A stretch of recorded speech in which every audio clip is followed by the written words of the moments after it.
Buonasera e benvenuti all'appuntamento con l'informazione di Prealpina.it. Oggi domenica 12 maggio.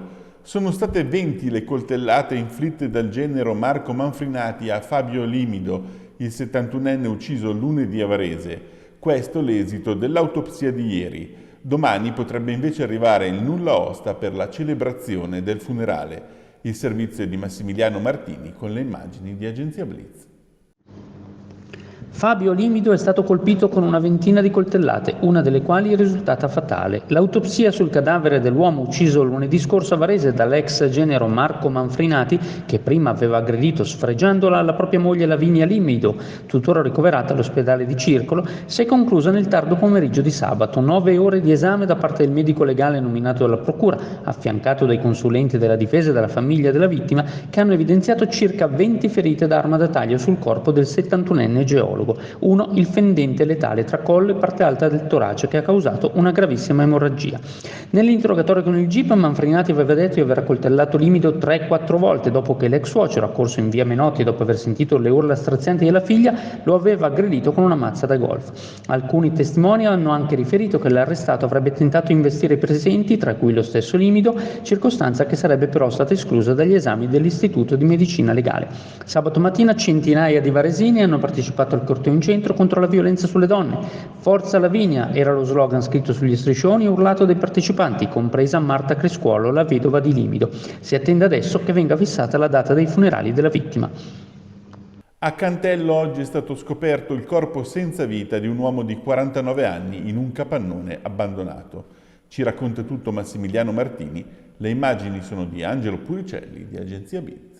Il cadavere di un uomo di 49 anni è stato trovato a mezzogiorno di oggi in un locale abbandonato lungo la SP3 a Cantello, a 2 passi dalla dogana di Gaggiolo. A lanciare l'allarme è stato un passante che ha notato la sagoma di una persona all'interno dell'edificio vicino al supermercato Tigros.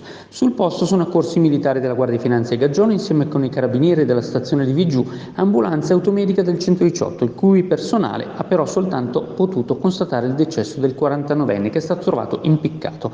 A Cantello sono poi arrivati i militari della sezione operativa dell'Arma da Varese per i rilievi. Secondo i primi accertamenti l'uomo si sarebbe allontanato da casa nell'Alto Varesotto una settimana fa manifestando propositi suicidi e all'interno della sua auto, parcheggiata davanti allo stabile abbandonato, sarebbero stati trovati anche dei biglietti d'addio, tutti elementi che fanno pensare all'ipotesi del gesto volontario. La salma è stata poi trasferita all'obitorio ospedaliero di Varese a disposizione della procura per l'eventuale autopsia. Elezioni europee, la capolista del PD nella nostra circoscrizione, Cecilia Strada, era oggi a Varese. Il servizio sempre di Angelo Puricelli.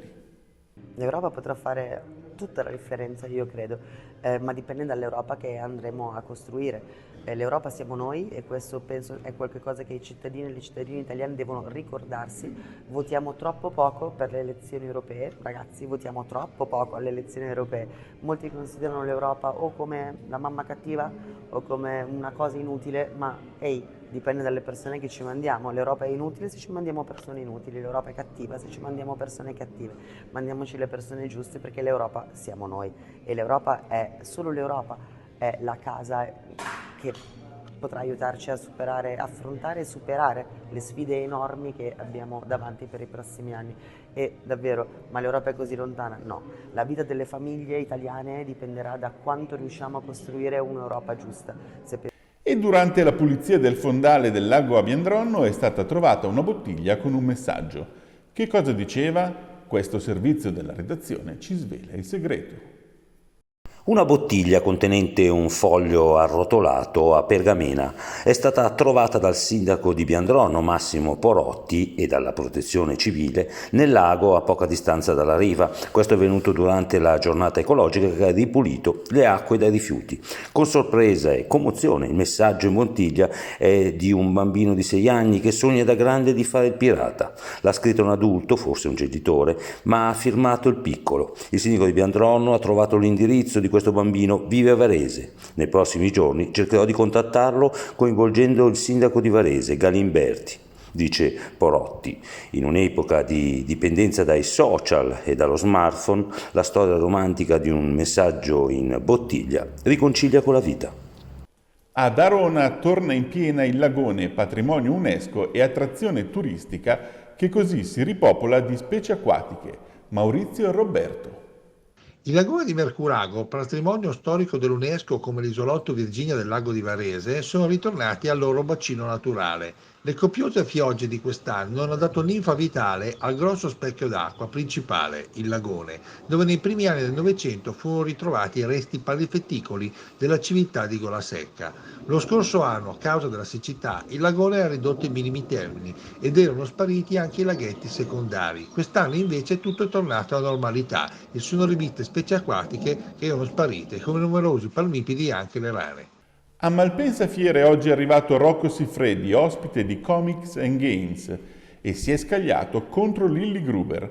Vediamo il servizio di Veronica De Rio.